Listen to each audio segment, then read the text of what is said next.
People out there are analyzing the Bible, all right? This part is not what related to our Christian, and this part is not actually related to us.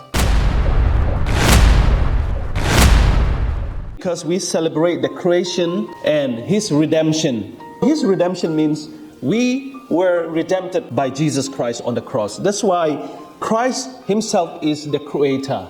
Everything is related. You cannot just separate one part of the Bible here and another part of the Bible here, and you can just separate. People out there are analyzing the Bible, all right?